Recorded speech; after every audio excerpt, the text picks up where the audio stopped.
So hello everyone, welcome to another episode of our podcast series. और बहुत दिनों से मैं सोच रहा था कि ये जो हमारा बेसिकली हॉरर वाला कनेक्शन है या घोस्ट वाला कनेक्शन है, इसका ह्यूमन साइकोलॉजी में कैसा एनालिसिस होता है, कैसे जो साइकेट्रिस्ट होते हैं वो इन चीज़ों को देखते हैं।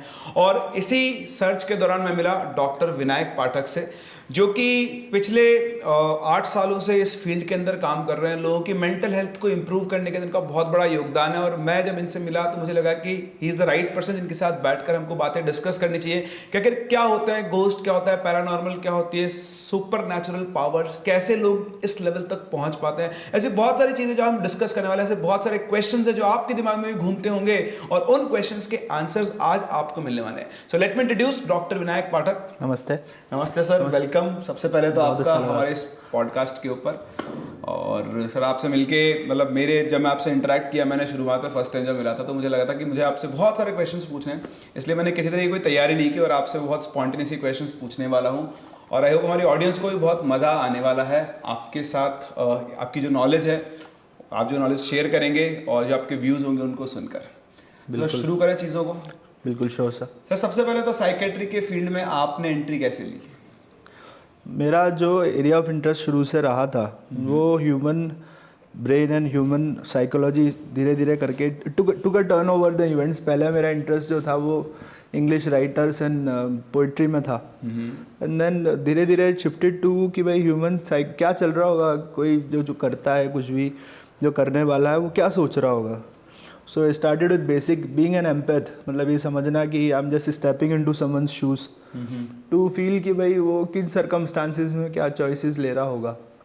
And then turn of events ऐसे हुए कि फिर एमबीबीएस में सिलेक्शन हो गया, एंड एमडी के एग्ज़ाम से पहले भी मेरा पैथोलॉजी में सिलेक्शन हो गया था, but then I dropped it, I just appeared again और फिर मैंने साइकेट्री ली। हुआ ये था कि जो सेंस एक्चुअल में था वो ये था कि आप इमीडिएट रिलीफ किस तरह से दे पाते हो, या आप ये समझो कि आपने किसी की जो लाइफ का जो प्रोस्पेक्ट है पूरा ही चेंज कर दिया, someone suffering with mental disorder to someone functional. और मैं इसको बड़ा अचीवमेंट मानता हूँ, क्योंकि जिस समय से ये जो स्टिग्मेटा है ये कम होनी शुरू हुई है अर्ली 2014-15 से, ये ओवर द टाइम अब बहुत कम है। मतलब पहले तो ये था कि अगर आपके घर में कोई बीमार है तो आप किसी और स्टेट में जाके दिखा के आओगे, ताकि कोई देख ना ले, किसी को पता ना चले। Starting from that point in existence to today, जहाँ एटलीस्ट लोग खुल के बात तो करना चाहते हैं कि कोई प्रॉब्लम है। और ऐसे में जब कोई बहुत ज़्यादा डिसफंक्शनल हो रहा है मेंटल डिसऑर्डर्स की वजह से, उनको सही करना मेरे को बड़ा एक सेंस ऑफ अचीवमेंट फील कराता है, या सेंस ऑफ प्राइड फील कराता है कि नहीं अब ठीक है। और ये जो है इंस्पिरेशन और लोगों को भी जाएगी, वो मैसेज लोगों को जाएगा कि भाई there is nothing that can not be treated. मेहनत है और कुछ फैमिली का सपोर्ट भी है, कुछ उनकी अलग लेवल पे अलग तरह से काउंसलिंग है, पर किया जा सकता है। तो लोगों ने ओवर द टाइम ये समझा, फिर इलाज की तरफ भी लोगों का पॉजिटिव एक नज़रिया देखने को मिला है। So starting with very basics. 16 में जब मैं गया था तब साइकेट्री राइज पे आई थी, और अब 18 के बाद तो आपको मैक्सिमम लोग खुद चाह के साइकेट्री लेने वाले मिलेंगे कि नहीं हमें एज अ ब्रांच ही अच्छी लगती है। पॉजिटिव क्या है इसमें? पॉजिटिव बहुत कुछ है। जैसे धीरे धीरे आप ये समझने लग जाते हो कि लाइफ का पर्पस क्या है, what I want to achieve, what I don't want to achieve, या जो चीज़ें मुझे परेशान करती है। सेकंड जो है वो ये है कि आप धीरे धीरे ये समझने लग जाते हो कि जो भी बेसिक इंसान का बिहेवियर है that is just touching the surface. आपको इंसान को अंडरस्टैंड करना है तो you have to peel it like onion skin. बार बार उतारने के बाद आपको एक्चुअल पता चलता है कि क्या क्या कंडीशंस रहे।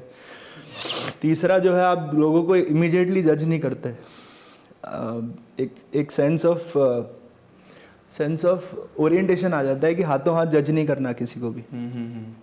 वो किन सर्कमस्टांसिस में क्या डिसीजन ले रहा था और उसकी चॉइसेस क्या थे, वो आपको धीरे धीरे मैटर करने लग जाता है कि भाई हम जो सोच रहे हैं कि इसने ऐसा क्यों नहीं किया होगा, बट वो चॉइसेस उसको मिले भी ना हो, ये भी तो हो सकता है।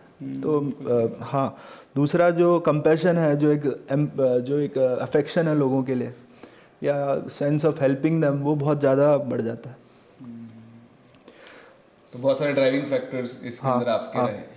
तो चलिए सर, हम मेन मुद्दे के ऊपर आते हैं। सबसे पहले जो मैं आपसे पूछना चाहूँगा कि साइकेट्री वर्सेस पैरानॉर्मल, मतलब कैसे साइकेट्री पैरानॉर्मल चीज़ों को, पहली बात तो उनके बिलीफ रखती है, नहीं है, होता है, नहीं होता है, कैसे उनको एक्सप्लेन किया जाता है? क्योंकि सबसे ज़्यादा जो केसेस आते हैं, तो मेरे हिसाब से आपके पास भी पोजीशन वाले से बहुत सारे केसेस आते होंगे, तो आप कैसे मतलब साइकेट्री उसको एक्सप्लेन करती है? पैरासाइकोलॉजी या साइकेट्री उसको एनर्जी फॉर्म की तरह ही डील करती है। हम खुद एक तरह की एनर्जी फॉर्म है, और जो थ्योरीज हैं अभी तक उसमें अलग अलग फॉर्म में रीइंकार्नेशन भी एक थ्योरी है। द अदर थ्योरीज कि ये जो शरीर आप देख रहे हो ये सिर्फ खाका है, it's just the coverage appendage for the energy to live in. जैसे जैसे ये एजिंग प्रोसेस का हिस्सा बनता है, इट विदर्स ऑफ या ख़त्म हो जाता है, हम फिर नया शरीर लेते हैं। तो एक थ्योरी ये भी है कि हम एनर्जी हैं, और अगर किसी भी फॉर्म में ये एनर्जी एक सर्टेन टाइम के लिए यहाँ पर है, उसका डिप्लीशन अगर पहले हो गया तो भी उस टाइम को उसे पूरा करना है। तो वो डिप्लीशन कैसे हो गया कि भाई कोई एक्सीडेंटल डेथ हो गई, कोई सडन डेथ हो गई, कोई ट्रॉमेटिक इवेंट हुआ उसके बाद डेथ हो गई, या किसी ने मर्डर कर दिया, इन सब फॉर्म्स ऑफ एनर्जी को यहाँ भटकना पड़ेगा उस टेन्योर तक जब तक वो उसको पूरा नहीं कर लेता। और वो बड़ा उसको जो उसका जो नेचर है आप भी समझ सकते हो कि बॉडीलेस एनर्जी फॉर्म है जो ये समझने की कोशिश कर रही है कि पर्पस क्या था, वाई आर वी है, और अगर वो काम अधूरा है तो वो किसी ना किसी को करना ही है। तो वो binding to someone to make that work happen, वो वाली चीज़ है कि भाई मुझे ये काम करवाना है जाने से पहले, दैट वे।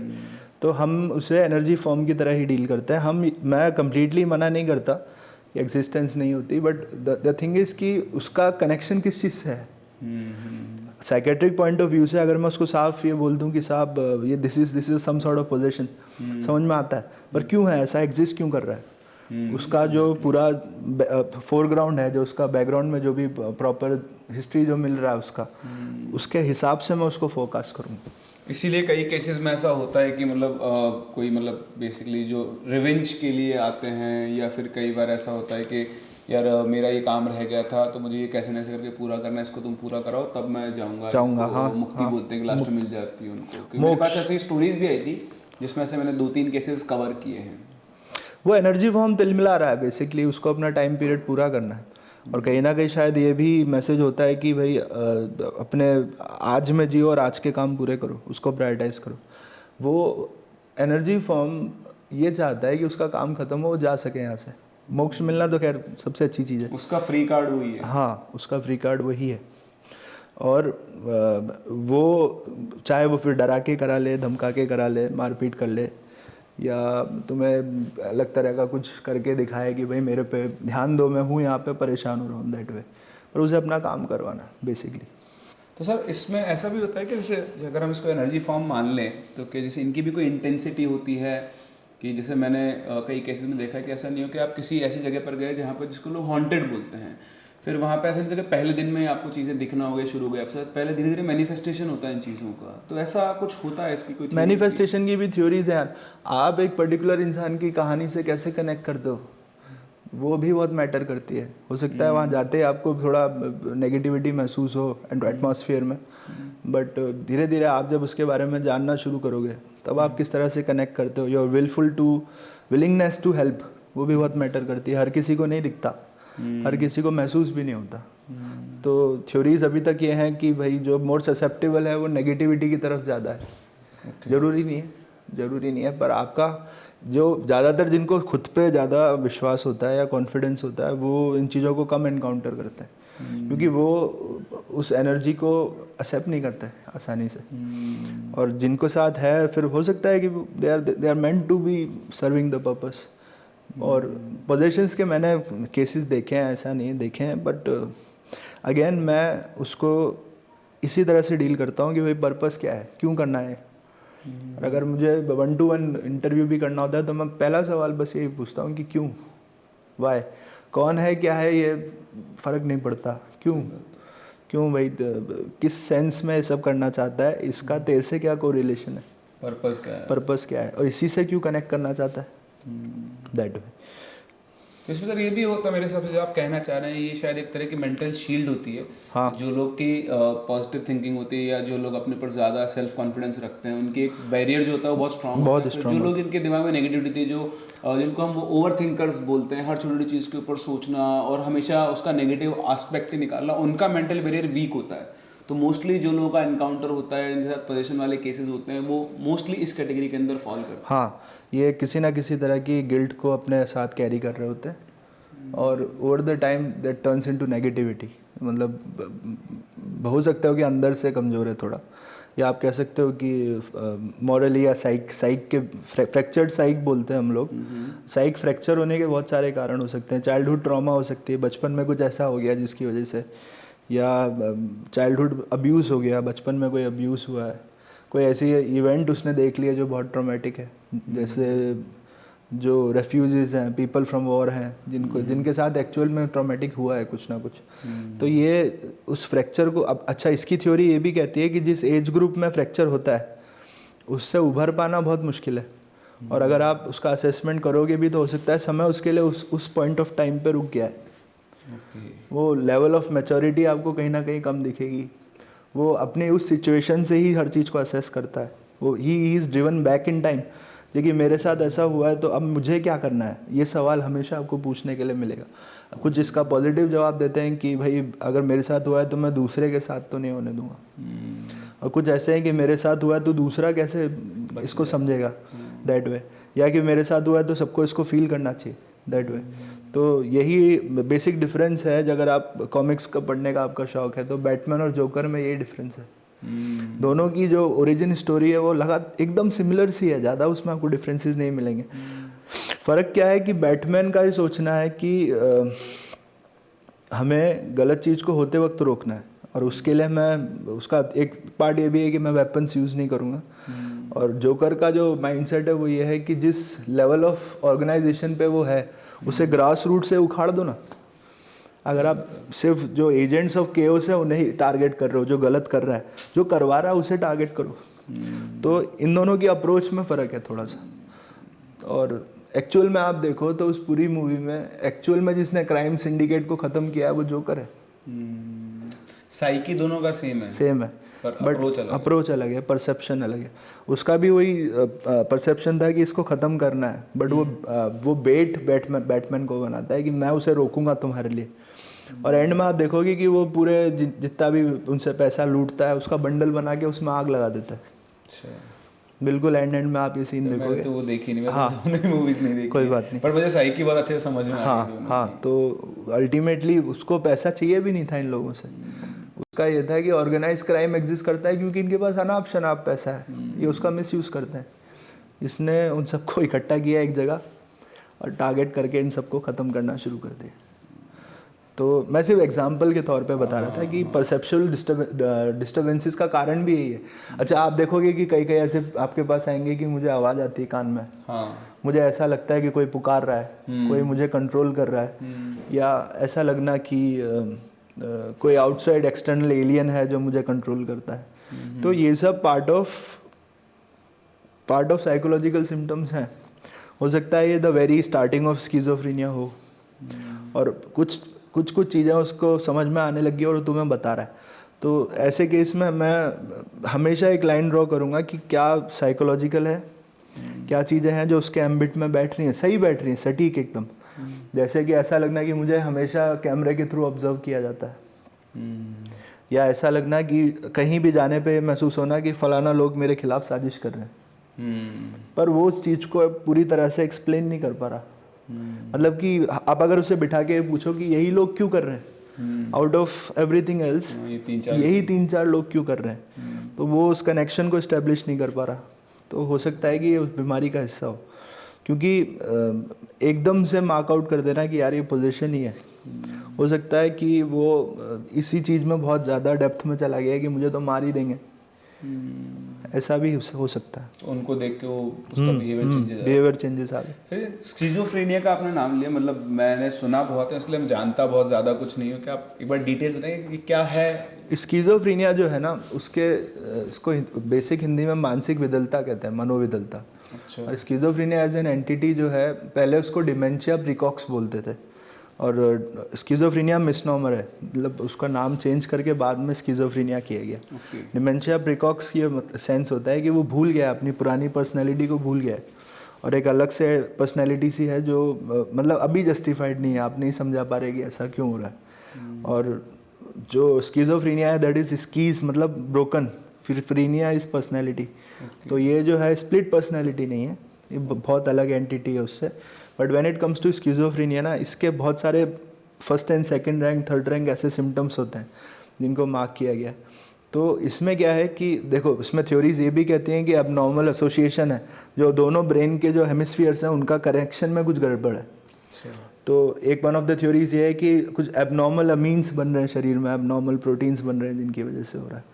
एक थ्योरी ये है कि मोर ऑफ एट बर्थ किसी तरह की ट्रॉमा हुई है, हो सकता है ऑक्सीजन कंसंट्रेशन कम हुआ, या एक्सटेंडेड लेबर था, या जो भी था जिसकी डैमेज की वजह से ये सब हो रहा है। तो ऑन पेपर मल्टीपल थ्योरीज हैं इसकी। होता क्या है, देखो, मैं बेसिक शब्दों में समझाता हूँ कि एकदम से आउट ऑफ द ब्लू, मतलब आउट ऑफ द ब्लू कहलाता है कि कोई स्पेसिफिक कारण नहीं ढूंढ पा रहे आप। आउट ऑफ द ब्लूज उसके दिमाग में चीज़ें आती हैं, जैसे फलाना फलाना लोग मेरे खिलाफ साजिश कर रहे हैं, कोई मेरा पीछा कर रहा है, और मेरे बारे में बातें चल रही हैं। फिर उसके बाद सेकंड थर्ड पार्ट में ये कि भाई मुझे ऐसा लगता है कि लोग मुझसे बातें कर रहे हैं, फर्स्ट पर्सन। अच्छा। ऐसा लगता है कि लोग मेरे बारे में बातें कर रहे हैं। तो जैसे 2 या 2 से ज़्यादा लोग उससे बात कर रहे हैं, 2 या 2 से ज़्यादा लोग उसके बारे में बातें कर रहे हैं, और वो इस चीज़ को डिस्टिंक्शन कर पाना शुरुआत में तो नामुमकिन है, बहुत मुश्किल है कि ये आवाज़ें आ रही हैं और ये सच्चाई है। अब आप देखो, एक पैरेलल कमेंट्री चल रही है किसी के कानों में, है ना, और वो आपसे भी बात कर रहा है, ये मेरा खुद का देखा हुआ है, जिसमें अरे क्या कर रहा है तू ये, तो वो बात करते करते स्विच कर गया। प्रॉब्लम पता है क्या हो रही है, वो मेरे सवाल का जवाब देने की भी कोशिश कर रहा है, और जो कान में उसको जो आवाज़ चल रही है उसका भी जवाब देने की कोशिश कर रहा है। तो उसके कान में जो आवाज़ चल रही है वो बेसिकली उसी का क्रिएटेड हेलुसिनेशंस हो रहे हैं उसको। और हेलुसिनेशन की इंपॉर्टेंट कैरेक्टरिस्टिक ये होती है कि it's clear, vivid and can be heard in a clear consciousness, मतलब उसका कॉन्शियसनेस क्लियर है और कोई कारण नहीं बैठ रहा उसमें, बट कॉन्शियसनेस क्लियर होने के बाद भी उसको आवाज़ें आती हैं कोई दूसरे। अच्छा, आप ये सवाल हम इंटरव्यू के समय भी पूछते हैं कि आपको ऐसा लगता है कि आप अकेले बैठे और कोई बातें कर रहा है आपसे? अच्छा। That is the breaking question जो हम पूछते हैं, जिससे वो बताना शुरू करे कि हाँ ऐसा है, मुझे आती है आवाज़। तो ऐसी आवाज़ें आना, और फिर ये लगना कि जैसे अच्छा कैसे होता है कंटेंट, इसका कंटेंट होता है जैसे रनिंग कमेंट्री हो गई, जो वो एक्शन कर रहा है उस पर कमेंट हो रहे हैं। अब जो है विनायक उठ के वहाँ बैठा है, अब विनायक चाय बना के लाएगा, अब विनायक बैठ के फिर पढ़ेगा कुछ, ये रनिंग कमेंट्री के उसमें आ गया। दूसरा जो है दैट इज़ डिरोगेटरी, गालियाँ पड़ रही आवाज़ों से। डिरोगेटरी जो है वो डिप्रेशन विद साइकोसिस में भी होता है, पर वो मोर ऑफ जब मूड अच्छा है तब नहीं हो रहा, हमेशा नहीं है। देखो आप यहाँ हेलुसिनेशन के कैरेक्टरिस्टिक्स में बदलाव है, हमेशा नहीं है। तो जब मेरा मूड ख़राब है तो ऐसा लगता है कोई मुझे गालियाँ भी दे रहा है।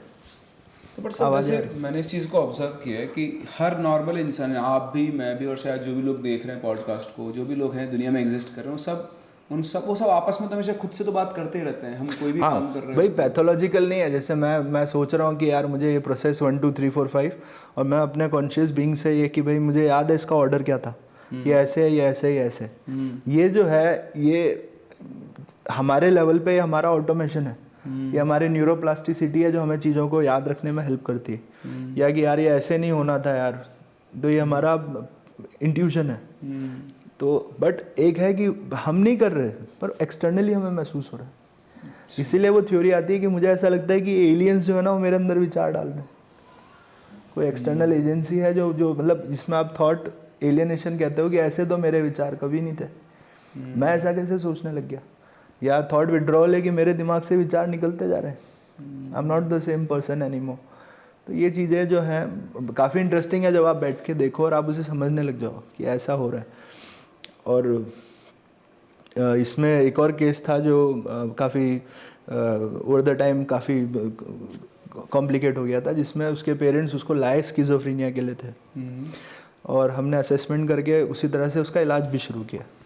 हुआ ये कि हम ज़्यादातर दूर बैठ के ऑब्जर्व करते हैं पेशेंट को, इस तरह से कि उसको भी नहीं पता है कि उसको ऑब्जर्व किया जा रहा है। और जैसे मैं टेबल पे राउंड्स भर रहा था तब जो नर्स है वो उसको दवाई देने आई थी, और ये जो पेशेंट है इसने स्टूल पे पैर रख के that take a complete different direction, क्योंकि अलग लैंग्वेज में बात करना, इट साउंडेड लाइक कि कोई मेल वॉइस है, और एकदम से पलट के फिर उस नर्स के साथ बड़ा अग्रेसिवली डील करना, और इसको क्यों परेशान कर रहे हो तुम, इसने क्या बिगाड़ा है तुम्हारा। तो तब मेरे नोटिस में आया ये इसको करके क्यों रेफ़र कर रहा है। थोड़े समय ऑब्जर्व करने के बाद जब मैंने पूछा कि किसकी बात कर रहा है, किसकी बात कर रहा है, कि इसकी बात कर रहा हूँ, और कौन है यहाँ पे, तुझे नहीं दिख रहा क्या। तो मैंने कहा यार किसकी, पलंग पे कोई है, कि नहीं नहीं यही इसी लड़की को तो तुम परेशान कर रहे हो, मैं तो कोई और हूँ। अच्छा, जिसका आप इलाज कर रहे थे हाँ, उस लड़की की टोन चेंज हो गई। टोन चेंज हो गई, टोन चेंज हो गया, जो बॉडी लैंग्वेज है वो चेंज हो गई, एटीट्यूड चेंज हो गया एकदम से, and started conversing in a totally different language, जो एक्सपेक्टेड नहीं था कि लैंग्वेज ही चेंज हो गई एकदम से। तो हमारे ऑब्जर्वेशन में कई चीज़ें फंसी हुई थी कि यार करना क्या है। तो मल्टीपल हमने अलग अलग टाइम सेट किए कि यार इसको ऑब्जर्व किया जाए। और तो ये जब भी किसी तरह के ट्रिगर सिचुएशन में होती थी जिसमें इसको डर लगता था, या ऐसा लगता था कि मुझे कुछ हो जाएगा, या ऐसा लगता था कि किसी तरह का एमिनेंट थ्रेट है मेरे ऊपर, एमिनेंट थ्रेट मतलब कुछ आने को है, कुछ हो जाएगा, मुसीबत आ गई, तब ऐसा होता था। अच्छा। और फिर मैं अपने सीनियर स्टाफ को जाके भी मैंने कहा sir more of split personality disorder है, ये जो है स्प्लिटिंग कर रही है। और इसके हिस्ट्री के डेप्थ में जाना इसलिए मुश्किल था क्योंकि ये इंटेलेक्चुअली डिसेबल्ड थी थोड़ी सी, इंटेलेक्चुअली थोड़ा सा इसका सेंस ऑफ अंडरस्टैंडिंग थोड़ा कम था, तो इसको बैक ट्रेस करना हमारे लिए बहुत मुश्किल था। तो फैमिली से जब बात करी तो उन्होंने कहा कि हम तो इस स्टेट को छोड़ के कभी गए नहीं, और इससे पहले हम चौल में रहा करते थे, तब इसके एज ग्रुप के दोस्त थे, बट जैसे जैसे वो बड़े हुए वो इससे बात नहीं करते थे। मतलब बड़े हुए उनका सेंस ये था कि जब उनकी मैच्योरिटी बढ़ती चली गई, दिमागी रूप से वो बड़े हो गए, तो वो इससे ज़्यादा इंटरेक्ट नहीं करते थे, तो फिर ये बच्चों के साथ खेलती थी। और वहीं पे कुछ जो एंटी सोशल एलिमेंट्स थे वो उसको परेशान करते थे, और उसको बचाने के लिए वन ऑफ द गाय जो वहाँ कुछ समय के लिए रहने आया था वो हरियाणवी में बात करता था। अच्छा। ठेठ हरियाणवी में। और क्योंकि इसका जो अब वही मैं कह रहा था कि साइक किस लेवल पे फ्रैक्चर हुई है उससे भी फ़र्क पड़ता है, तो इसके लिए वो गार्डिंग फिगर था। और जब इसने अपने खुद का ऑल्टर्ड ईगो डेवलप किया तो उसके जो पर्सनैलिटी ट्रेट्स थे वो इस लड़के से मिलते जुलते थे, या आप कह सकते हो कि बिल्कुल ये लड़का ही था। तो दैट वे तो उसका रिप्रेजेंटेशन ऐसे था कि घर वालों को ये लगता था कि अग्रेसिव हो जाती है, या मारपीट कर लेती है, गाली गलौज कर लेती है, और इस लड़की को डर लगता था, but that guy was trying to, मतलब उसके लिए वो आइडियल फिगर था जो उसको बचाएगा, प्रोटेक्टिव फिगर। फिर उसी तरह से इन एपिसोड्स को कंट्रोल करने के लिए भी काउंसलिंग का डायरेक्शन बदल गया। फिर हम उस एंटिटी से हम बात करते थे कि यार देख अब ज़रूरत नहीं है, देन सेल्फ हेल्प भी कुछ होता है। दूसरा कि वो अगर खुद से कोशिश नहीं करेगी तो कभी बाहर नहीं निकलेगी इससे।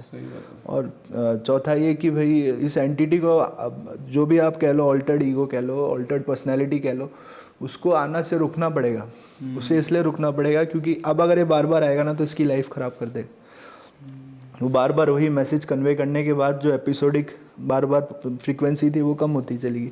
अब एक आम आदमी जो इस चीज़ को देखेगा ना उसको ये लगेगा कि ये पोजीशन है, भूत है इसमें, क्योंकि वो जिस तरह से टर्न हो जाता है एकदम से, आंखें लाल एकदम, और बात करने का तरीका बदल गया, लैंग्वेज बदल गई, और लैंग्वेज के अलावा बिहेवियर बदल गया। अब आप एक लड़की से एक लड़के की तरह किसी को देख रहे हो तो वो अग्रेशन भी होगा। तो मतलब बेसिकली कहने का मतलब ये है कि उसके जो बचपन में उसके साथ एक लड़का था उसको गार्ड किया करता था मुसीबतों से। जब वो वहाँ से चला गया तो उसने उसके बिहेवियर को अपने अंदर ले लिया, उसने अपना जो ऑल्टर्ड ईगो बनाया वो उसके जैसा बनाया, और वो उसको नोइंगली नहीं था, वो सबकॉन्शियस में फीड होता गया, वो फीड होता चला गया। पर्पस ये था कि उसका जो साइकोलॉजिकल फ्रैक्चर हो रहा था ट्रॉमा की वजह से, उसको वहीं रोक दिया उसने, और ऑल्टर्ड जो पर्सनैलिटी थी उसको टेक ओवर करने दिया, क्योंकि इसके पास के जो भी इवेंट्स हैं, जो उसके बाद भी जो अग्रेशन होता है वो भी इसके लिए ट्रॉमेटिक है, क्योंकि जो बेस पर्सनैलिटी है बंदे की वो अग्रेसिव नहीं है, दूसरा चाहता है अग्रेशन हो।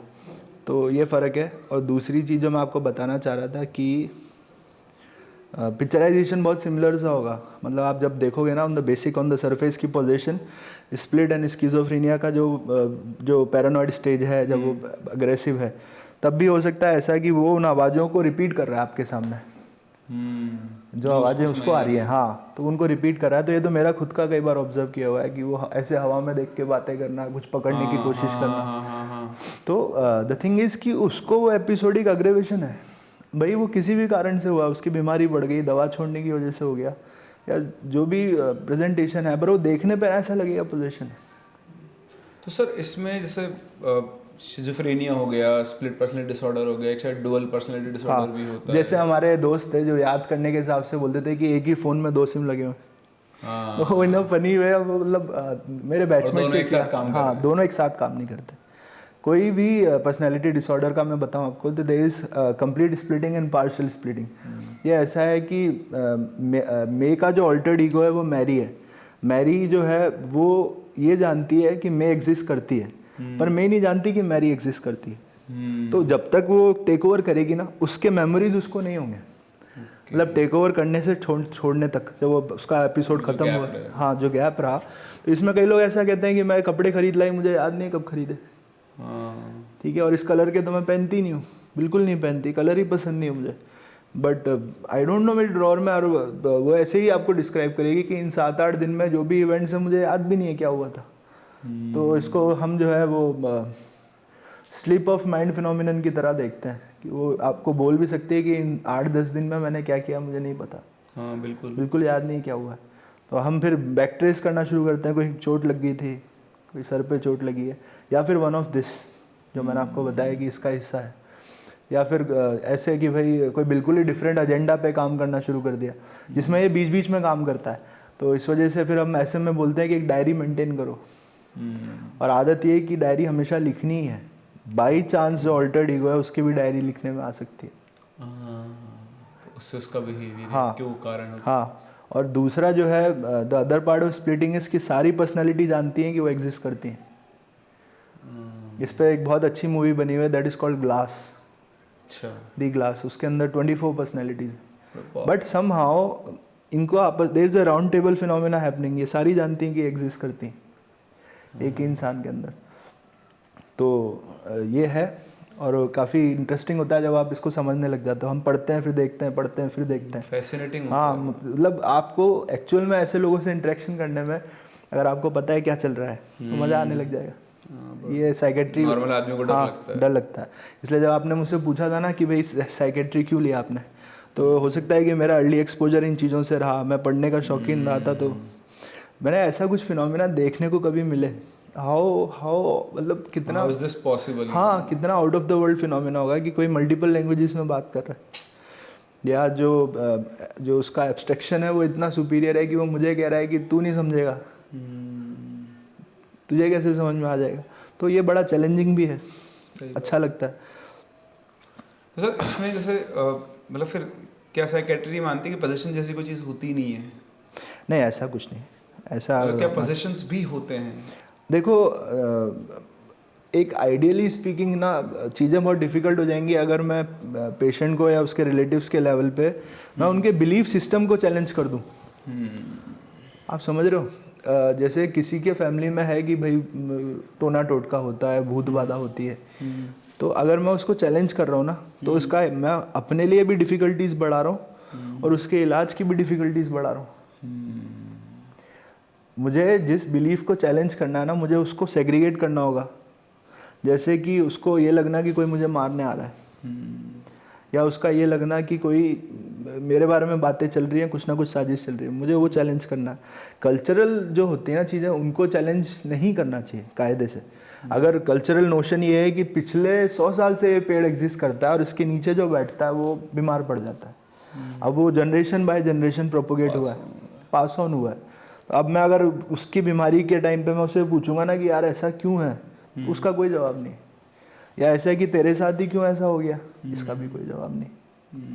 तो इन चीज़ों को चैलेंज करना ठीक नहीं है। द पर्पज़ इसकी उसको ठीक किया जाए कैसे भी करके।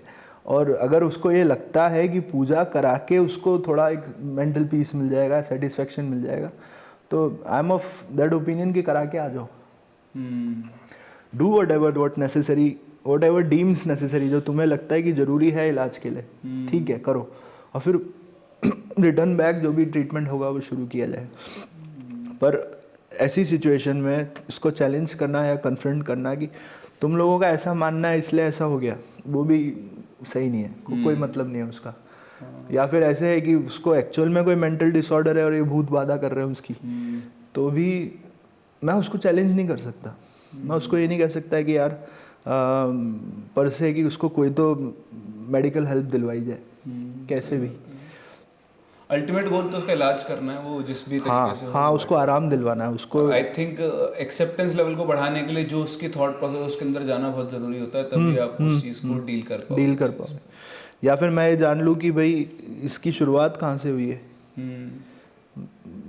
जैसे बहुत स्ट्रिक्ट पेरेंटिंग रही, कभी पेरेंट्स का आपस में बहुत झगड़ा होता था, प्रॉब्लम फैमिली है, पेरेंट्स का जो है वो इम्पेंडिंग डिवोर्स है और इसको पोजीशन आ रहा है। आप समझ रहे हो इसका लिंक है। अब पेरेंट्स अलग हो रहे हैं और उसको ये चीज़ नहीं झेली जा रही, वो ट्रॉमेटाइज हो रहा है इस चीज़ से यार कि भाई क्या फ्यूचर है हमारा। और वो जो है उससे कुछ ना कुछ ऐसा करना चाहता है कि ये प्रोसेस रुक जाए। It takes a halt somewhere कि भाई ये दोनों झगड़ा बंद करें, या ऐसे कि भाई अलग ना हो, या ऐसे कि उसको one of the parent abuse करता है और वो ये चाहता है कि दूसरे पेरेंट को ये महसूस कराया जाए कि ऐसा हो रहा है, पर खुद बताने की हिम्मत नहीं। तो कि भाई पोजेस जो भी कर रहा है वो बता रहा है कि भाई ऐसा है इसके साथ, या जा देख के ऐसा हो रहा है दैट वे। अच्छा, ये जो हाई एंड जो पैरानॉर्मल फिनोमिना है ना, मैं उसमें एक ही सवाल पूछता हूँ, क्या किया है।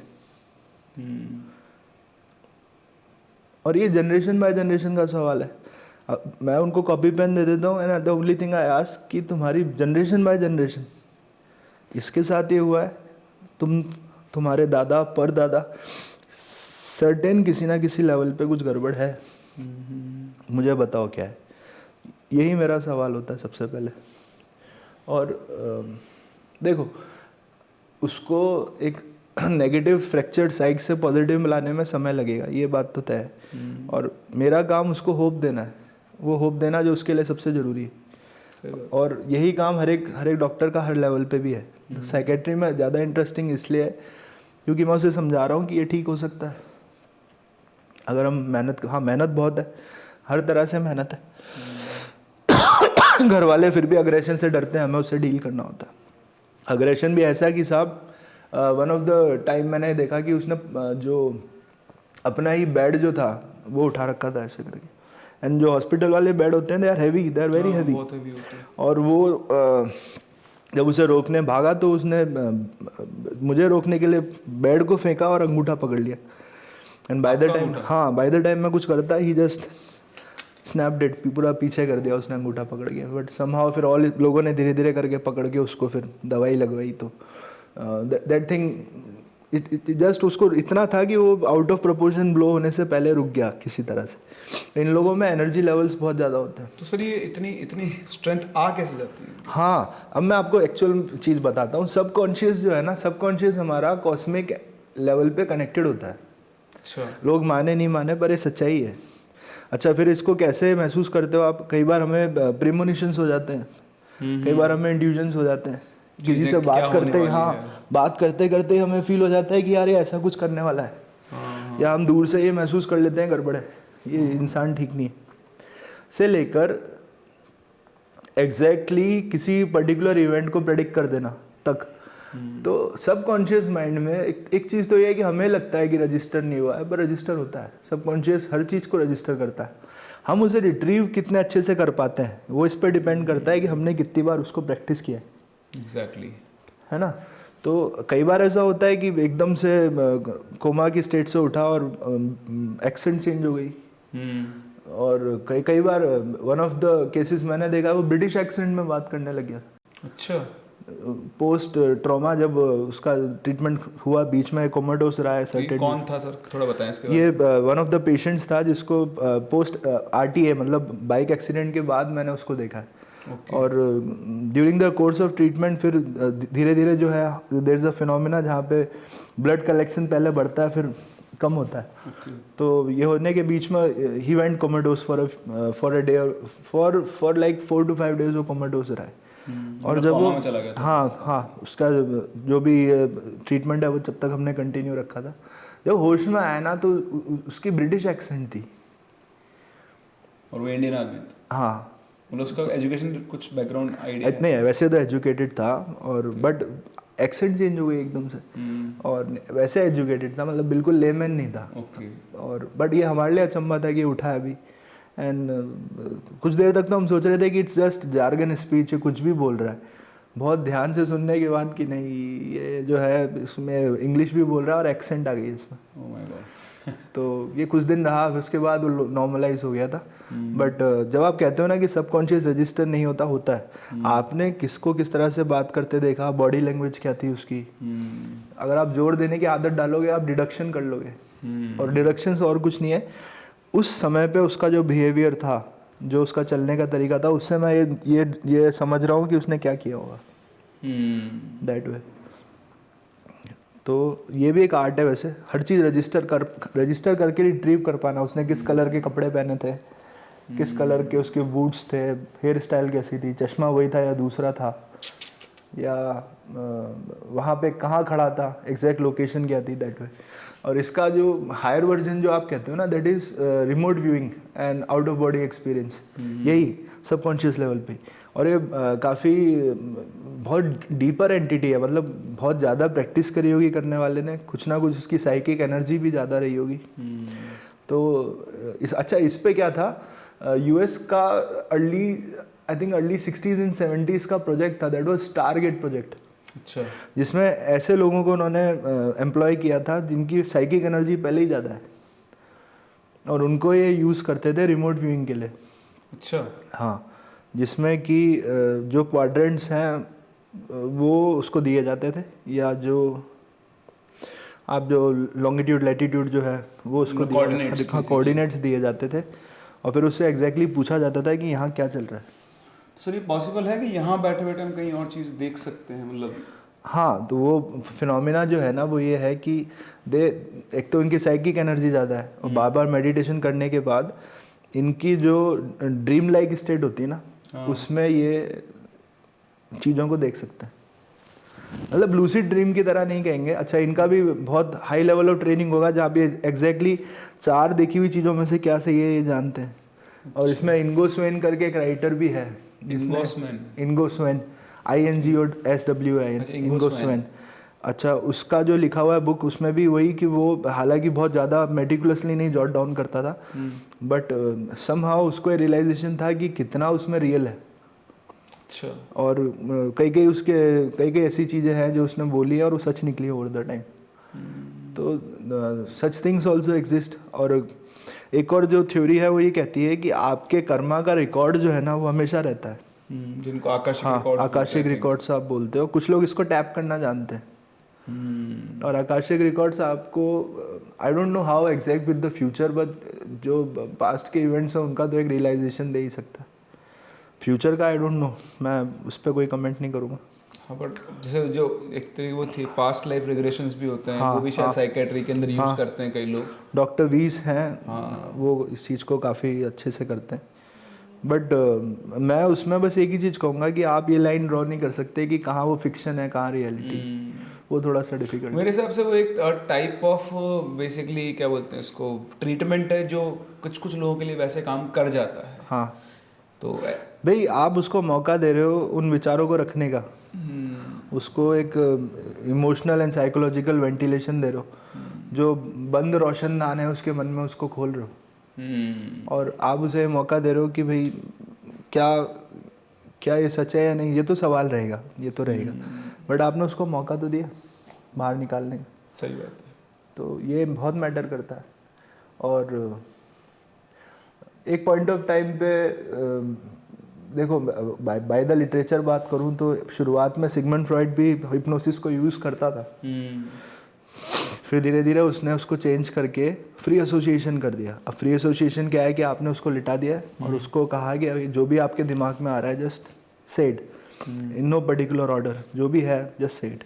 और उसमें से वो पिक करता था कि भाई ये प्रॉब्लमेटिक है या नहीं है, मतलब ये साइकोपैथोलॉजी रिलेटेड है कि नहीं। और वो उसको इसलिए बेटर मानता था कि हिप्नोसिस में कभी कभी स्टोरीज बहुत फैंटास्टिक हो जाती हैं या बहुत हाई लेवल फिक्शनल हो जाती है, जिसमें फिर आप क्वेश्चन करने लग जाते हो कि अब क्या किया जाए।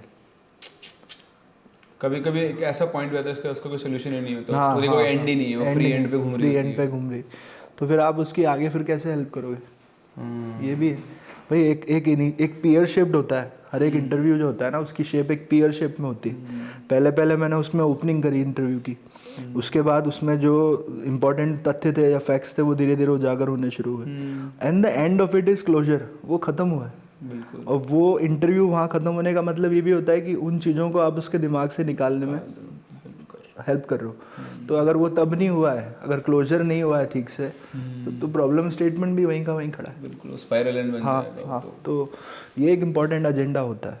अच्छा सर, जैसे अभी हमारी बात हुई थी कि आदमी का एक्सेंट चेंज होता है, लैंग्वेज चेंज होती है।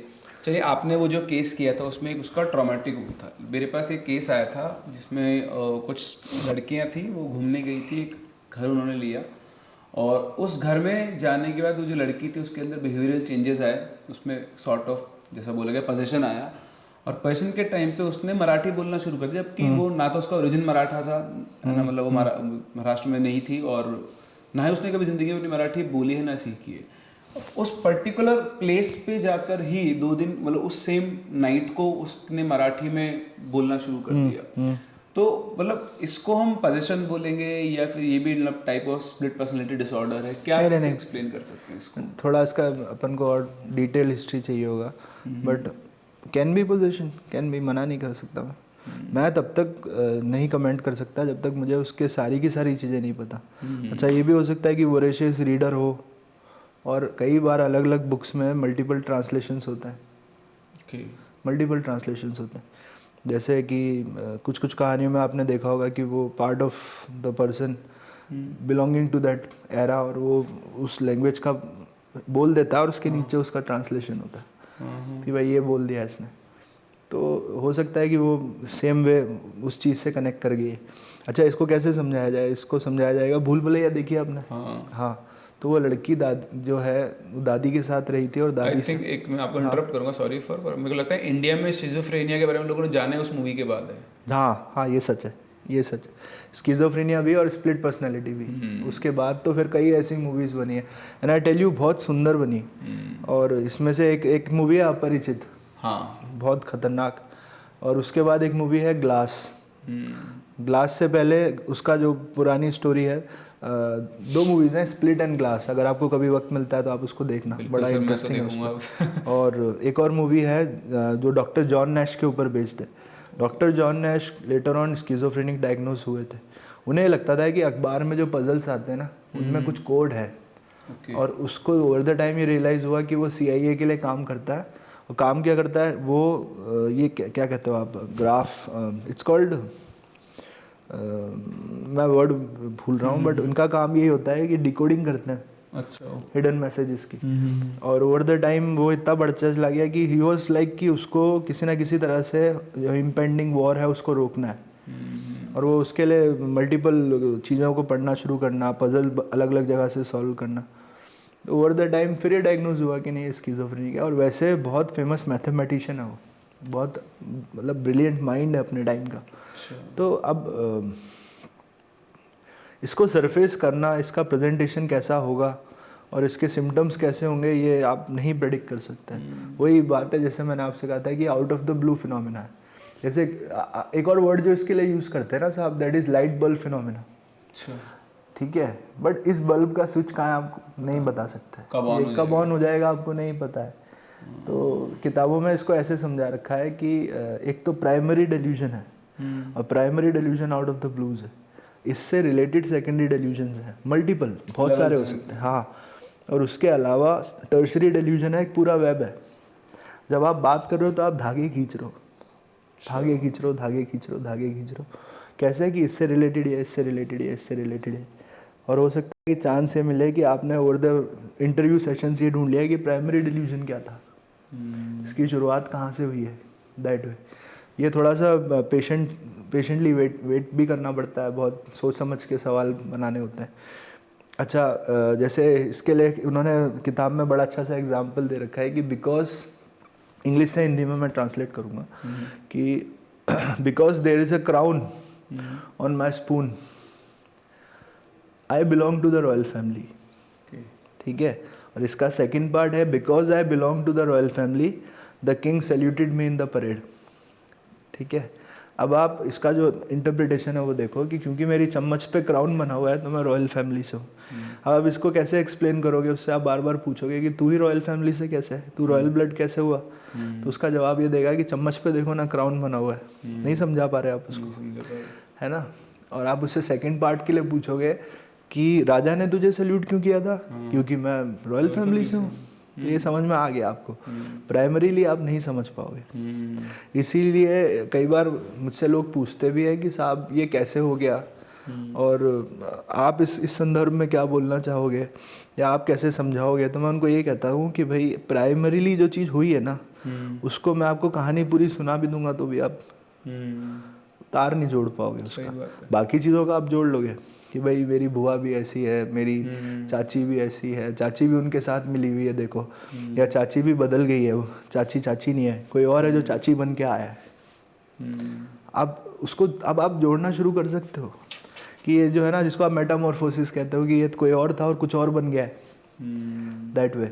और एक और पार्ट होता है जिसमें होता है कि मल्टीपल लोग एक ही इंसान बन के मेरे सामने आ रहे हैं, उसको ऐसा फील होता है। हाँ, तो इसको जो है डेल्यूजन ऑफ डबल्स बोलते हैं। 2 पार्ट्स में होता है, दैट इज़ कॉल्ड कैपग्रास एंड फ्रेगोलिस।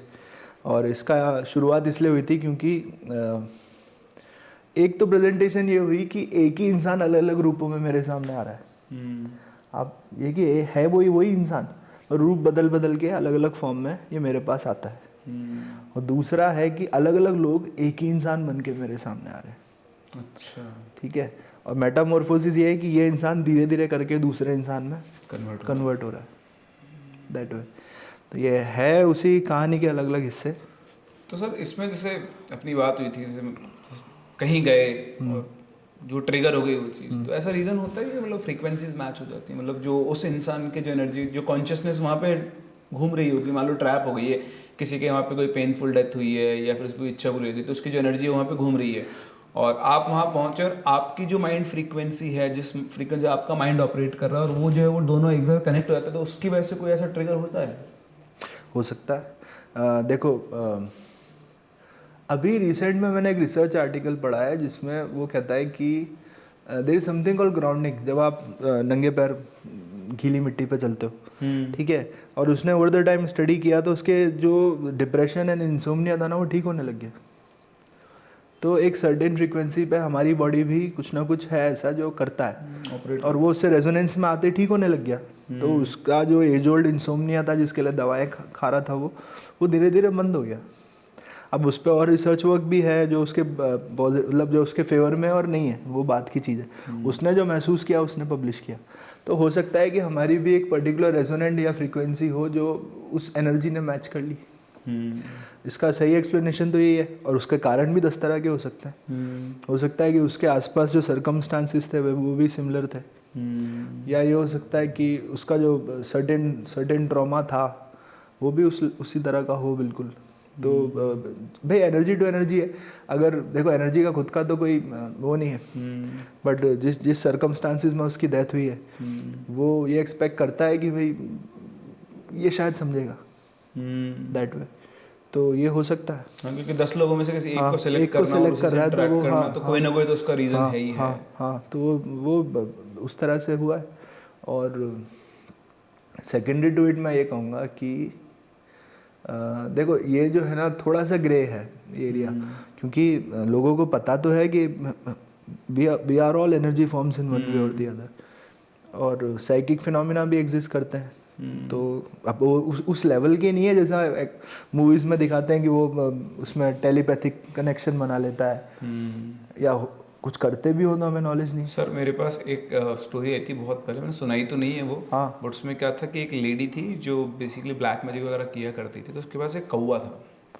तो एक लड़का था, उस लड़के से वो मिली, उस लड़के से वो मिली भी इसलिए कि उसको उससे कुछ एनर्जी गेन होना था, मतलब उसकी एनर्जी ड्रेन करके वो अपना कुछ फ़ायदा चाहती थी। तो वो उससे एज अ उसकी फ्रेंड की गर्लफ्रेंड बन गई उसकी विद टाइम, उससे फ़ोन पे बहुत बात किया करती थी। तो उसका जो कौवा था वो जब भी उससे बात करती है, मतलब एक दिन फ़ोन पे बात कर रही थी, तो वो एग्जैक्टली लाइव बता रही थी कि वो क्या क्या कर रहा है, उसने क्या पहना है, उसके बेडशीट कौन सी बिछी हुई है, पिक्चर कौन सी लगी हुई फ्रेम पे, साइड टेबल पे क्या रखा हुआ है।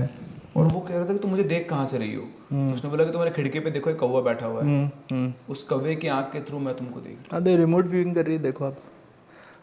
हूँ। भाई मतलब अब ये है ना कि मैं जिस जिस जिस अपर्चर से मैं उसको व्यू कर रहा हूँ, मैं आपको वैसे ही दिखाने की कोशिश कर सकता हूँ, ठीक है। उसके एक्सप्लेनेशन मल्टीपल हो सकते हैं, मना नहीं कर रहा मैं, पर इस केस में देखो इसने एक तरह से मोर ऑफ इसने मीडियम जो है वो क्रो को बना दिया है, कौवे को इसमें मीडियम बनाया, कर ये रिमोट व्यूइंग ही रही है। तो सर मेरा इसमें जो टेक है वो ये है, मतलब मैं जो समझता हूँ, मतलब ऑल्दो मैं भी साइंस बैकग्राउंड से हूँ, बट मेरा भी इसमें साइंटिफिक एक्सप्लेनेशन ही होता है।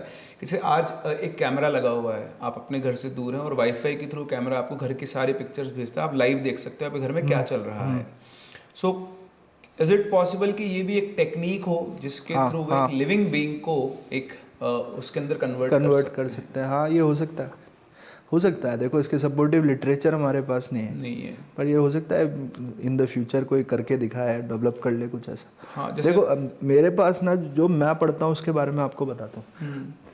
देखो मैंने आउट ऑफ एवरीथिंग एक प्रोजेक्ट देखा था जिसमें आपके डिजीज वंस की एआई जनरेटेड कॉपी बन जाती है, अच्छा। ठीक है। आप उसमें डेटा फीड करते रहते हो आपके हैबिट्स के बारे में, आपके टॉकिंग के बारे में, और वो उसको सेव करता जाता है, रीड करता जाता है, जिस तरीके से आप बात करते हो, जो आपकी एक्सेंट है, जो आपका ह्यूमर का लेवल है, जो आपका कॉग्निशन है, एब्स्ट्रैक्शन है, वो उसको स्टडी करता रहता है। और जब वो डिजीज हो जाता है तो इट टेक्स ओवर।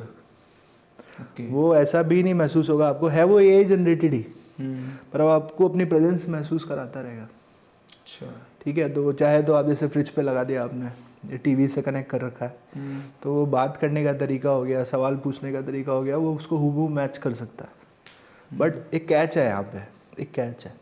कैच ये है कि आज तक हम जितनी भी टेक्नोलॉजिकल एडवांसमेंट हो, हम ह्यूमन कॉन्शियसनेस को पूरा कॉपी कभी नहीं कर पाए, नहीं कर पाए। कभी नहीं कर पाए। देखो हर किसी के एक्सपीरियंसेस अलग, हर किसी के लाइफ के कोटा अलग, मोटिव अलग, हर किसी का लाइफ को परसेप्ट करने का तरीका अलग, हर किसी की स्टार्टिंग एंड एंड जर्नी अलग। तो अब ये जो है काफ़ी बर्निंग एंड हॉट टॉपिक चल रहा है कि भाई अगर आप एआई को शुरू से ही ओवर द टाइम जब इंसान ग्रो कर रहा है तब आप उसके साथ पेयर कर दो तो क्या वो वैसा बन जाएगा। ये भी एक मेरे से कई लोगों ने पूछा, ये कैमरा ही तो है, एआई क्या कर रहा है, कैमरे से रीड कर रहा है, तो उसकी आंखें बन गई। और ओवर द टाइम जैसे वो ग्रो कर रहा है तो जब वो डिजीज़ होगा तो वो उसको मिमिक कर सकता है, नहीं कर सकता, नहीं कर सकता, क्योंकि ह्यूमन माइंड डिसीजंस बहुत जल्दी लेता है, बहुत जल्दी। और वो डिसीजंस किन चीज़ों पे बेस्ड होंगे हम नहीं जानते। इसमें मेरा सर टेक है, मतलब मेरा एक उसमें वो है इनपुट बेसिकली क्या, एआई जो भी कुछ डिसीजन लेगा वो डेटा बेस्ड होता है, डेटा बेस्ड होगा, जबकि ह्यूमन जो लेता है वो इमोशनल बेस्ड ज़्यादा होता है। एआई के अंदर इमोशन अभी तक तो नहीं है, क्योंकि जो भी है वो तो एक कॉपीड इमोशन है। मैं जैसा बोल रहा हूँ, मेरा जो एक्सेंट है, जहाँ पे मैं पुश मार रहा हूँ वहाँ वो पुश मार देगा, जहाँ मेरा फेशियल एक्सप्रेशन रोने वाला है तो वहाँ पे वो कर देगा, वो कर देगा। बट वो एग्जैक्टली खुद से उसके अंदर वो इमोशन आ ही नहीं इमोशन नहीं आ सकते। तो ये एक चीज़ है जो कार्मिक एंड एनर्जी थ्योरी को भी सपोर्ट करती है। और कई लोग मुझसे कहते हैं कि ऐसा ही क्यों हो गया या इसने ऐसे ही क्यों कर दिया, तो मैं उनसे ये कहता हूँ कि उसके पूरे कर्मों का लेखा जोखा है, और उन कर्मों का लेखा जोखा ही तुम्हारे डिसीजंस को डिफाइन करता है। ये ऐसा है कि तुम मुझे उस इंसान के साथ थोड़ी देर छोड़ दो और मुझे ये मौका दो कि मैं उसको अच्छे से जान सकूं, और कुछ ही समय में ये बता दूंगा कि उसके लाइफ चॉइसेस आगे क्या होंगे, भाई वो क्या चाहता है आगे, क्या करना है उसको। नहीं तो मैं डायरेक्टली भी उससे पूछ सकता हूँ। ये बड़ा इंटरेस्टिंग सवाल होता है। साइकेट्री में आप आगे क्या करना चाहते हो उसके मल्टीपल जवाब हैं, ठीक है। एट अ पर्सनल लेवल आप क्या करना चाहते हो, एट अ सोसाइटी लेवल आप क्या करना चाहते हो, आप अपने खुद की लाइफ को कैसे बेटर बनाना चाहते हो। तो ये बड़ा बड़ा लास्ट जो होता है ना इंटरव्यू के लास्ट का सवाल है कि भाई आप आगे क्या करना है दैट वे। तो ये भी बता देता है कि उसकी थॉट प्रोसेस अभी ठीक है कि नहीं है। ठीक है सर, इसमें पहले थोड़ा इसको थोड़ा और आगे लेकर चलते हैं चीज़ों को। मैं थोड़ा सा इधर आना चाहूँगा हॉरर और पैरानॉर्मल को छोड़कर। एज अ नॉर्मल स्टूडेंट्स, क्योंकि आप कोटा में हैं, आपने बहुत सारे स्टूडेंट से डील किया होगा और अभी बहुत ज़्यादा ऐसे केसेस आते हैं जहाँ पर बच्चे एक्सट्रीम स्टेप ले लेते हैं। तो मतलब साइकाइट्रिस्ट पॉइंट ऑफ व्यू से क्या कारण हो सकते हैं और कैसे इन चीज़ों को रोका जा सकता है? देखो, कारण तो मैं आपको वैसे गिना सकता हूँ ऑन द होल। एक तो है कि इनके खुद से कुछ एक्सपेक्टेशंस होते हैं, प्लस अटैच टू इट जो पेरेंट्स की उनसे expectations. The second to it is कि भाई मैं आया हूँ, मैं अपनी जगह का टॉपर था and I deserve to be the same here too. The अगला पार्ट इज़ कि यहाँ आने के बाद एक चेंज ऑफ एनवायरनमेंट हो जाता है। आप अपने होम टाउन में जैसे भी रहे होंगे, but here it's a lot different. और कारण क्या है, मोनोटोनस बहुत ज़्यादा है। भाई आप ये समझो कि मेरी फ़ोन की अगर बैटरी ख़त्म हो रही है तो मैं उसको चार्ज करूँगा। सही बात है। मैं उसको ज़बरदस्ती आगे चलाता नहीं रहूँगा कि इमोशंस पे चल जाएगा। नहीं करेगा साहब, नहीं करेगा। बच्चों को भी एक टाइम टू टाइम अप्रेजल चाहिए, घूमने का मौका चाहिए, एक्सरसाइज करने का मौका चाहिए, थोड़ा बात हुई, हंसी मजाक हुआ। तो ये एक इम्पॉर्टेंट एस्पेक्ट है उसका। द थर्ड पार्ट इज़ कि उसका कोपिंग मैकेनिज्म कैसा है, और ये कैसे आता है, ये नर्चरिंग से आता है। पेरेंट्स का कैसा व्यवहार है उसके तरफ। दूसरा कि पेरेंट्स ने उसको कैसे कोप करना सिखा रखा है। एक तो होता है कि मजाक में उड़ा दिया, हाँ देखा जाएगा ना, जब होगा तब देखेंगे। या ऐसे कि दूसरा जो माइंडसेट है बड़ा इंटरेस्टिंग होता है, वो ये होता है कि क्यों नहीं किया जा सकता, क्या रोके हुए है, लेट्स फाइंड आउट क्या रोके हुए है। वो करते हैं ना, वो क्यों नहीं करेंगे हम। तीसरा माइंडसेट ये है कि यार ये मुझसे हो नहीं पा रहा, बहुत कोशिश कर रहा हूँ पर हो नहीं पा रहा। जबकि होना ये बिल्कुल अपोजिट चाहिए कि अगर मैं यहाँ हूँ और मेरे पास हर तरह से मौका है, तो कोई ना कोई रास्ता बनेगा। हाँ, कोई ना कोई रास्ता बनेगा। एंड इवन इफ आई, देखो मेरा एक सरदार था दोस्त, वो ये कहता था कि aim for the moon, even if you fail you land amongst the stars. तो भाई मकसद तो बड़े रखो, होना हुआ ना हुआ अलग है। तो एक चीज़ ये, इसके अलावा अलग एक इम्पॉर्टेंट चीज़ है कि ऑप्शंस की नॉलेज होना। आप ये समझो कि हम थर्ड टॉप इकोनॉमी बनने को हैं। हम हर तरह से साइंटिस्ट ढूंढ रहे हैं, हम कैपेबल एआई कोडर्स ढूंढ रहे हैं, एआई प्रोग्रामर्स ढूंढ रहे हैं, हम सॉफ्टवेयर इंजीनियर्स ढूंढ रहे हैं। अभी तक जो ब्रेन ड्रेन रहा ठीक है, रहा फॉर व्हाट्सोएवर रीजंस जो थे।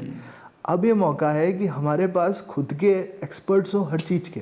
सही बात है। चाहे वो हैंड टू हैंड कॉम्बैट के हों, चाहे वो वेपन्स के हों, चाहे वो साइंटिफिक डेटा के हों, चाहे वो रिसर्चर हो, टेक्नोलॉजी हो, कंस्ट्रक्शन हो, आर्किटेक्चर हो।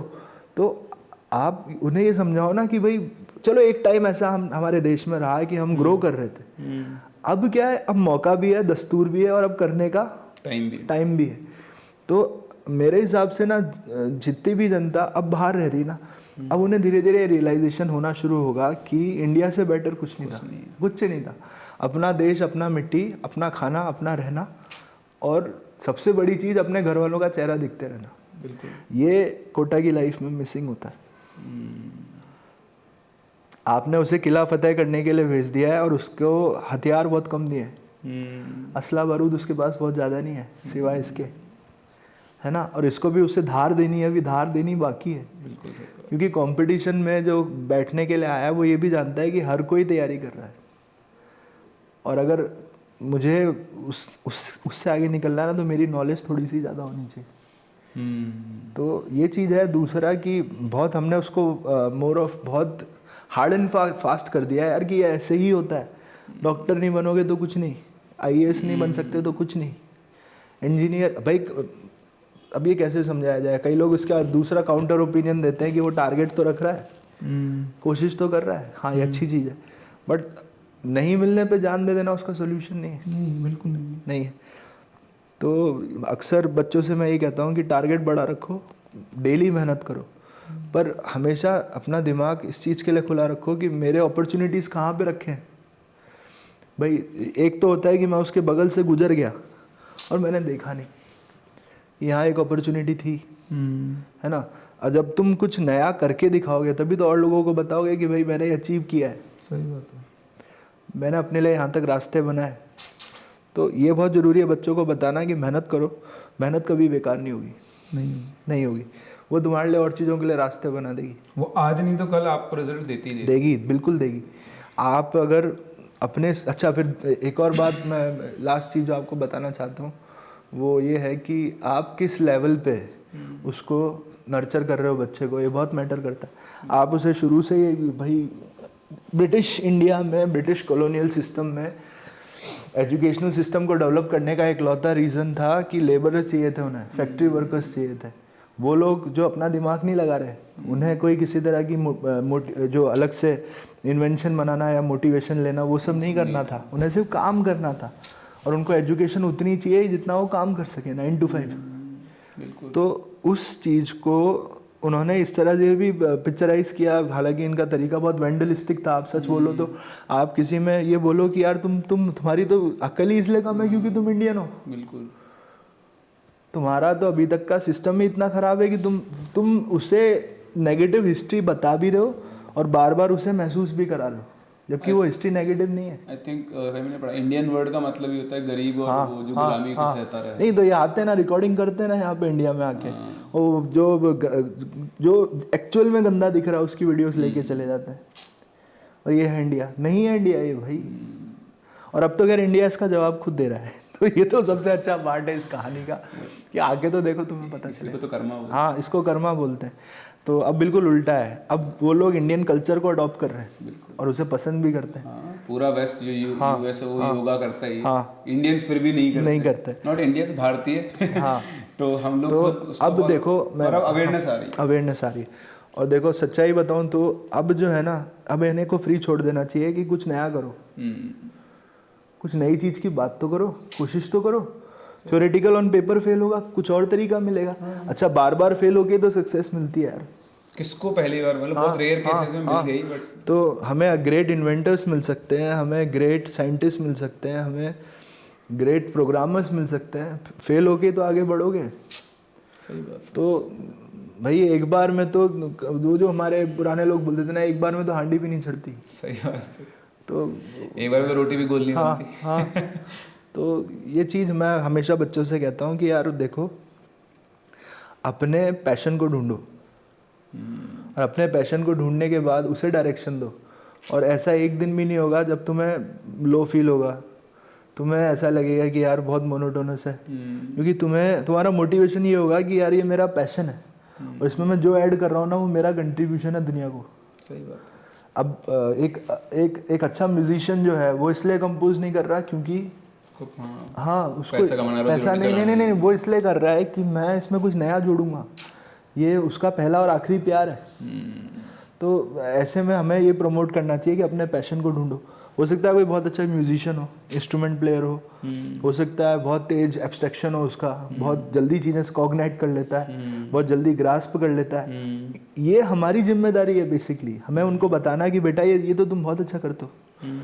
तो एक सर्टेन लेवल पे appreciation of skills, appreciation of unique skills, ये बहुत ज़रूरी है साहब। वो आपको सामने दिखा रहा है कि वो मैथमेटिकली बहुत केपेबल है और आप उसे अगर ये कह रहे हो ना यार सोशल साइंस में भी अच्छे नंबर आएंगे, बहुत ज़रूरी है। गलत है यार, गलत है। आप एक चीते के दौड़ने और एक हाथी की स्ट्रेंथ को कैसे कंपेयर करोगे? गलत है। अच्छा हाँ, उसमें मैं ये बोलूँ कि यार तू कोशिश कर रहा है मैथ्स में, you would be something, you would be famous over time, कोशिश करता रहे, ये फिर भी ठीक है। तो ये एक चीज़ हमेशा बच्चों से मैं कहता हूँ। दूसरी बात कि पॉजिटिव रहो, खुश रहो। अगर आप पढ़ भी रहे हो तो आप इसलिए पढ़ रहे हो कि हमें एक बेटर ह्यूमन बीइंग बनना है, ठीक है? नहीं सर, ये बिल्कुल सही बात है और बच्चों को तो खैर समझना ही चाहिए। खैर बहुत सारे, मेरे को ऐसा कई बार ऐसा लगता है कि मेरा खुद का परसेप्शन है वो ये है कि कम्युनिकेशन गैप बहुत ज़्यादा हो जाता है, तब जाके लोग क्या है ना, जैसे ह्यूमन सोशल है। अब जब आज मेरे मन में कोई बात अगर मैं उसे नहीं कह पाऊँगा किसी से, तो मैं खुद से ही बात करता रहूँगा, धीरे धीरे धीरे धीरे मैं उसके लिए अपना एक परसेप्शन बना लूँगा, और एक वो मेरा एक बबल बन जाएगा जो मुझे सराउंड कर लेगा, और मैं लोगों से अपने आप को और ज़्यादा मतलब क्लोज कर लूँगा, ऑब्लिवियस हो जाओगे आप। हाँ। तो बेटर ये है कि ओपन अप होना बहुत ज़रूरी है। आपके लाइफ में ऐसे लोग होने चाहिए जिनसे आप खुल के बात कर सकें, और ना हो तो आपको जैसे हमारे सर विनायक सर, आप डायरेक्टली कनेक्ट मतलब ऐसे जाके बात करो, क्योंकि ये आपकी कॉन्शियसनेस को टैप कर सकते हैं। इनके पास वो एबिलिटी है कि आपके दिमाग में क्या चल रहा है उसको कैसे बाहर निकालना है उन सबको। तो मेरे हिसाब से इंडिया के अंदर जो है लोग साइकोलॉजिस्ट से इतना जल्दी जाकर मिलते नहीं है। उनको लगता है कि नहीं यार ये गलत है, हमें लोग पागल साबित कर लेंगे, या कुछ ऐसा बोल देंगे यार तो साइकेट्रिस्ट के पास जाता है। तो एक नॉर्मल मेंटल हेल्थ के लिए आप कैसे आपकी मेंटल हेल्थ को आपको बना के रखना है, आपको साइकेट्रिस्ट से ज़रूर कनेक्ट करना चाहिए। और ये स्टिग्मा मैंने भी फेस करी है अपने इनिशियल ईयर्स में। कई ऐसे थे जिनका पहला शब्द लेके तो आए हैं मेरे मतलब आपके पास लेके तो आ गए, मैं पागल वागल नहीं हूँ जो आप सोच रहे हो ना कि मैं पागल हूँ। तो उसका स्टार्टिंग पॉइंट ही कितना ख़राब हो गया जब वो आके आपसे यही पहली बात कर रहा है कि साहब देखो ले तो आए ये घर वाले, ये होंगे पागल, मैं नहीं हूँ। तो that makes things very difficult. दूसरा, आप ये मत समझो कि मैं एज अ साइकोलॉजिस्ट या एज अ साइकेट्रिस्ट कोई भी किसी की लाइफ को ख़राब करने के लिए बैठा है, बिल्कुल नहीं। हम बहुत नेसेसरी टू नेसेसरी हो तो दवा लिखते हैं। और दूसरा कि हमारी कोशिश ये रहती है कि जो तुम्हारी इम्पेंडिंग नेगेटिविटी है उसको बाहर निकाल दें किसी तरह से। यही काम साइकोलॉजिस्ट भी करता है, यही काम साइकेट्रिस्ट भी करता है। अच्छा, एक और बात मैं आपको बताना चाहता हूँ कि स्टिग्मेटा का कारण पता है ये है कि लोगों को लगता है कि और लोगों को पता चल गया तो कैसे जज करेंगे। अरे आप इसको इस तरह देखो ना कि आप डिस्टर्ब्ड हो, आपकी पूरी फैमिली का पीस डिस्टर्ब्ड है, और अगर आप उसको सही तरह से ट्रीट नहीं कर रहे तो हो सकता है पूरी सोसाइटी इस वजह से आपसे परेशान हो कि भाई आप। और दूसरा कारण ये भी ना सर, अगर आप मेंटली फिट हो तो आपकी ग्रोथ के चांसेस बहुत ज़्यादा होता है, आपका फोकस फिर कहीं और होगा। तो इस वजह से मैंने आपसे शुरुआत में कहा था कि from mentally ill to functional. और ऐसे में देखो, एक है जो यंग बच्चा है फ्रॉम अर्ली 18 टू 30-35 ईयर्स, और वो डिसफंक्शनल हो गया है, बीमार है और घर बैठा है, काम नहीं कर पा रहा, घर वालों से झगड़ा करता है। घर वालों से झगड़ा होने के बाद what comes next? Substance abuse. जब वो अंदर से शटर ही हो गया है, गालियाँ ही खा रहा है, तो नशे की तरफ जाएगा। उसे वो एक तरीका उसको लगता है कि भाई मेरे दिल से चीज़ें निकले बाहर। फिर आपने उसको ये मौका दिया कि भाई तू बता ना, लेट इट आउट, जो भी है अपने दिल से निकाल, बाहर कर इसको। जैसे कई बार ऐसा होता है लोग नशा करके रोना शुरू कर देते अंदर का सारा नहीं, कई लोग इसलिए करते भी हैं साहब, ये भी एग्जिस्ट करता है। मेरा पेपर है इस चीज़ पे, इट्स कॉल्ड एलेक्सीथाइमिया। मैं अपने इमोशंस को एक्सप्रेस नहीं कर पा रहा, इस वजह से मैं सब्सटेंस का इस्तेमाल कर रहा हूँ ताकि मैं दूसरे को बता तो सकूँ मुझे कैसा महसूस हो रहा है। तो ये भी एक बीमारी है, ये सच में बीमारी है, इस वजह से भी नशा करते हैं। बट द फाइंडिंग इज कि अपने इमोशंस को दूसरों को बताना गलत नहीं होता। हाँ, आज के टाइम में देखो, खासकर हम लड़कों के ऊपर ये पुटअप कर देते हैं कि यार हाँ ये ऐसा कैसे हो सकता है। नहीं, आप उसे बताने दो, let the thing be out. और अगर आपने उसको एक विंडो दे दी है ना बताने की, तो मैं आपको बता रहा हूँ सुसाइड भी कम हो जाएंगे, कम हो जाएंगे। और तो है ही सर। और सबसे इम्पोर्टेंट मुझे यही लगता है कम्युनिकेशन गैप है। तो सर आपसे, जैसे आप लोग अगर कोई भी स्टूडेंट्स वगैरह हैं या कोई भी जो कोटा में है वो सर से मिलना चाहते हैं, तो सर का क्लिनिक है अंजने मेंटल हेल्थ के नाम तलवंडी में मेरा सेंटर है, और मैं आपको एड्रेस डिस्क्रिप्शन बॉक्स में भी डाल दूंगा। इवेंचुअली जैसे आपने बताया ना, मैं क्या करता था, बीच में जब मेरा सेंटर का रिनोवेशन हो रहा था तो मैं बाहर आके खड़ा हो जाता था, और क्योंकि just next to me is coaching institute जो आसपास हैं, वो आते जाते बात कर लेते थे साहब, बड़ा अच्छा सा लगता था। सर मैं आया हूँ, मैंने कहा हाँ बताना, तो मेरी दोस्ती होने लगी उनसे बैठे बिठाए। और सर मैं ना कंसंट्रेशन मेरा अच्छा नहीं होता, क्या करूँ? मैं मेडिटेशन कर। फिर कि वापस आ गया वो 3-4 दिन बाद, मैंने मेडिटेशन कर रहा हूँ पर मुझे इतना अच्छा नहीं लग रहा है। तो मैंने उससे कहा कि हाँ पढ़ते हैं जो, अच्छा चलते फिरते हैं। कई बार तो ऐसे कि मैं उनको जानता हूँ, मेरे को मिलना है उनसे, तो जो वहाँ पे जो स्टाफ है वो that was a bit puzzled कि क्या कह रहा है। फिर कि नहीं आप बुलाओ ना। अच्छा वो क्या है, आते जाते ही बात करता था। तो मुझे उसने अंदर मैसेज दिलवाया मेरे को कि मैं आते जाते बात करता हूँ आपसे, मुझे मिलना है आपसे। तो वो जब अंदर आया तो उसने अपनी बात आगे पुट फॉरवर्ड करी कि भाई मेरा जो है भाई से झगड़ा बहुत हो रहा है और वो थोड़ा सा डोमिनेटिंग है। तो दूसरा है कि वो बार बार मुझे वो क्या कहते हैं, he is pinching me again and again कि नहीं हुआ तो नहीं हुआ तो बड़ा वर्कड अप था वो। तब उसके मैंने कहा एक काम कर, तू भाई से मत करा, तू बड़ी बहन से या मम्मी से बात करा दे। तो द वेरी फर्स्ट मम्मी से बात करी तो मैंने उनसे ये कहा कि आंटी वो थोड़ा स्ट्रेस में आ रहा है। दूसरा कि वो उसकी मम्मी की हम तो कुछ नहीं कहते, हमने कुछ नहीं बोल रखा है इसे। तो मैंने कहा इसका बड़ा भाई है जो मेडिकल कॉलेज में है, वो इसको पढ़ाता है, तो वो इसको बार बार ही pinches him again and again कि देख ऐसे पढ़ेगा तो कैसे तो तेरा सिलेक्शन होना तो बहुत मुश्किल है। और ये और हालांकि उसका पर्पस उसको मोटिवेट करना ही था, बट तरीका थोड़ा सा वो था। तो वो बंद हुआ, उसके बाद ही वो ओके कि नहीं मैं पढ़ रहा हूँ अच्छे से। और भाई से भी फिर बाद में बात हुई कि मैं तो इसलिए कहता था कि भाई वो अच्छे से पढ़े उस चीज़ को।